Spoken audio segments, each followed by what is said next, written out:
I figured the best place to start is from the very beginning. This all started back when I was 16. I've always been extremely interested in urban exploration, especially to places that are abandoned with a colourful history, whether the building is condemned or out of commission, whatever the case may be. Being from Texas, there's plenty of opportunities to find places like this. This story, however, is about an orphanage called Woodman's Circle. This is a very real place. You can search for it yourself and read up on the history of it, in case you don't believe what I'm saying is accurate. The orphanage is located in Sherman, Texas. Sherman is a very small town, probably less than 50,000 people. With not much else to look at, the orphanage piqued my interest. If you don't know it's there, at night it's easy to miss. Behind a long line of trees just east of the freeway, across a long courtyard, it stretches up into the darkness right before your eyes.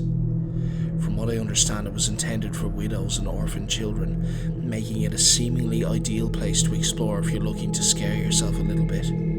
The building itself was abandoned sometime during the 1970s and has had a couple of fires since then. Aside from a few no trespassing signs, nothing else had been added. Well, being 16, I looked at the warnings against entry as an invitation. I parked my car in a neighbourhood about a mile down the road so as not to raise the suspicion of any Johnny Q laws.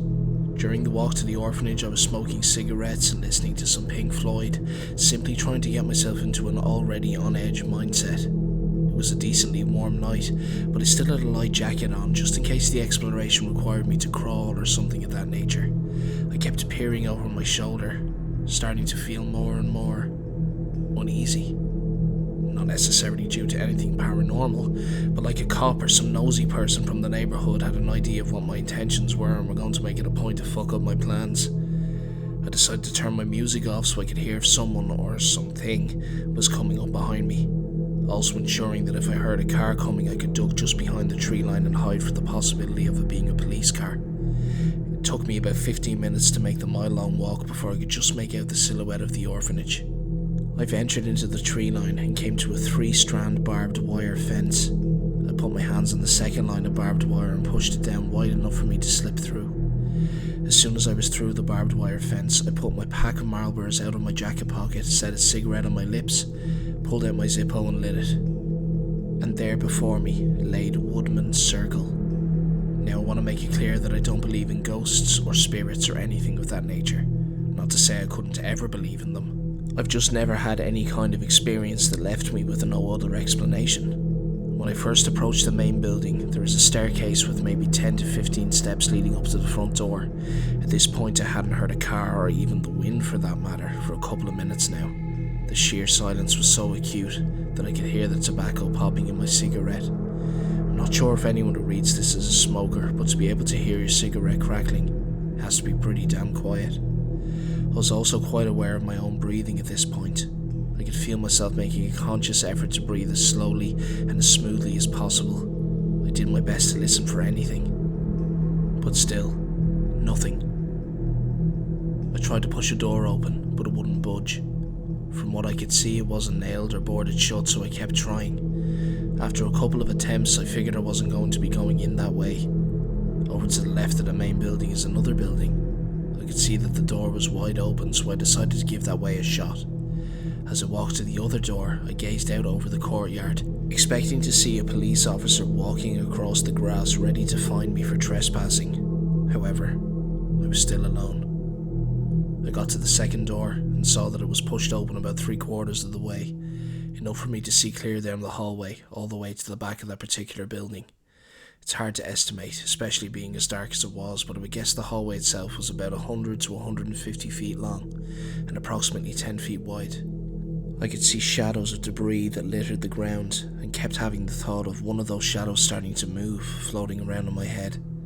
I do that to myself quite often, think of the scariest outcome of scenarios that I'm in and ponder the question of what would I do. I made it to the main building and spotted the front door I attempted to enter from earlier. I went to get a closer look. The door handle on the inside was the same as the outside, one of those handles with a little thumb latch on the top. To my utter shock, the door came open with ease. I couldn't believe it. I was sure the door was blocked in some way, nails in the frame, caulked shut, something, but no. It was as easy as opening the front door to my own house. I decided to close it again so as not to arouse suspicion. I turned and looked at the layout of the entryway. I had thought of the possibility that I may not be as alone as I thought. The door wasn't blocked by anything, definitely wasn't locked. Even if it was, somebody would have had to have unlocked it, or moved whatever obstacle that was preventing it from opening out of the way in the same amount of time it took me to walk in from the side entrance. We're talking in the matter of 3 or 4 minutes here. It also would have had to have been done completely silently. I just didn't see how that was possible. I explained away the fear as it must have been opening the door wrong. Maybe it was one of those doors that when locked can only be opened from the inside, like a public bathroom lock or something. Still, I found it at the very least eerie, unsettling. I went to the door on my right and it led me to a small corridor. It was Z-shaped and it opened up into what appeared to be some sort of common room. There were plenty of windows to let light from the street seep in, so I glanced around to see if I could spot anything of interest. There was a dumb waiter over to my left, so I went to check that out. The cart wasn't in the shaft, or at least not on this level, so I grabbed my phone for a little bit of light. I used my finger to cover the light so it wouldn't be visible from outside. I could see what looked like the car, possibly stuck, at least 4 or 5 feet above my head. I looked down and sitting on the bottom of the shaft was what I think were children's clothes.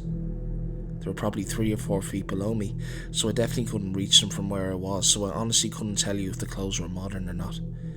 As far as I knew, they could have belonged to a kid that lived there during the time of the orphanage's operation. I left them be.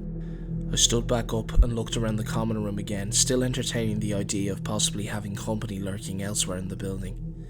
I began to focus on the massive amounts of graffiti splattered all over the walls. While I was reflecting on the amount of time the building had just been sitting there, I heard something. It sounded like talking, but extremely muffled. I could tell there was more than one person, but I wasn't confident enough to guess if it was more than 2. I quickly turned my phone light off and tried to be as quiet as I could.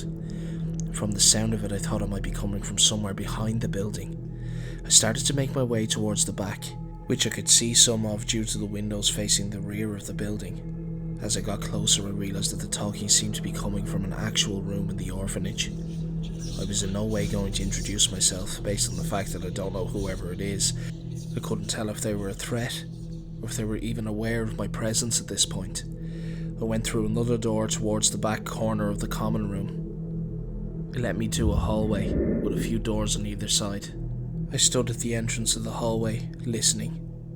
The conversation was down to a whisper, so I wasn't able to make out any words. I took another couple of steps into the hall and slowly gazed into the first room on my right. It was empty. I could tell that whoever was talking on the right side of the hallway, so I knew they had to be in the room right next to the door, the one I was in. I poked my head out of the room for a better chance to hear. As soon as I looked around the corner of the door frame, I heard someone say very sharply, "Shh." Fuck. I stopped breathing. My whole body tensed up. I even tried to put my hand on my chest to keep my heart from beating too loudly.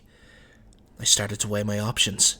Option 1, just to ensure my safety, I could quickly turn on my phone light to improve my sightline, make a run for the front door just on the other side of the common room, sprint across the courtyard and into the street.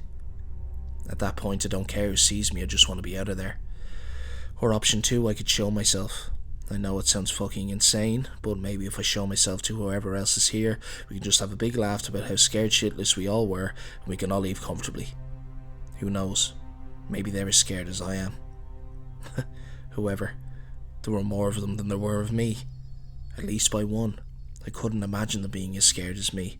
I knew exactly how I would have felt had a couple of friends, or even just one friend there with me. I would have felt 10 times better knowing I've backup. Still, I couldn't shake the feeling of the possibility that if I started to run, the fear would set in 1,000,000 times more than it already had. I decided to go with option 2. I spent a few seconds gathering whatever courage I could muster. I spoke out. "Hello?" Silence. "Hello?" Again. Silence. "Listen, I just came in here to take a look around. I can leave though." Several seconds of silence. "Hello?" By now it had been about 15 seconds with no response. I stepped out of the room I was in and looked around the corner of the doorframe to the room. Terrifyingly, the room was empty. Nothing to suggest there were people in there. I was in deafening silence again. I spun around to make a run for the front door, and right as I turned, I spotted someone sticking their head down out of a hole in the ceiling, smiling at me. I couldn't move. I felt like I was experiencing something akin to sleep paralysis. It didn't even feel like I was standing anymore, but more like there was some kind of feeling of horror that filled me up, and that's what was keeping me upright. It was definitely a person, not a ghost or an apparition, but it seemed just a tad off.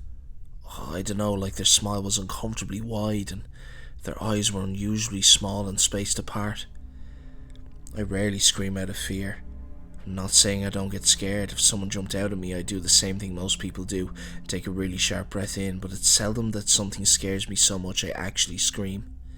I started to sprint to the door, not even using my phone light, with no regard to anything except escaping. I just ran. I grabbed hold of the barbed wire fence when I got to it and turned my head to look over my shoulder. On the porch of Woodman Circle stood 3 people, I guess. They weren't doing anything, just standing there, staring at me.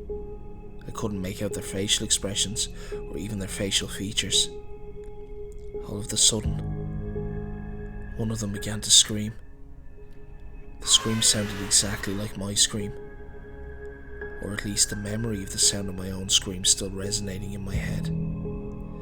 I couldn't tell you if it was meant to be a mock or a taunt, or if it was something else entirely. I don't know.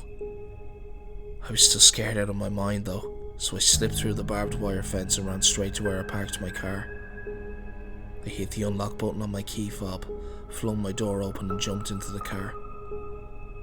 And that is where my adventure that night ended. I have no idea what the hell happened or who the hell those people were. I truthfully couldn't even say if they were people. I suppose it could have been something else, but I just can't bring myself to definitively say that was the case.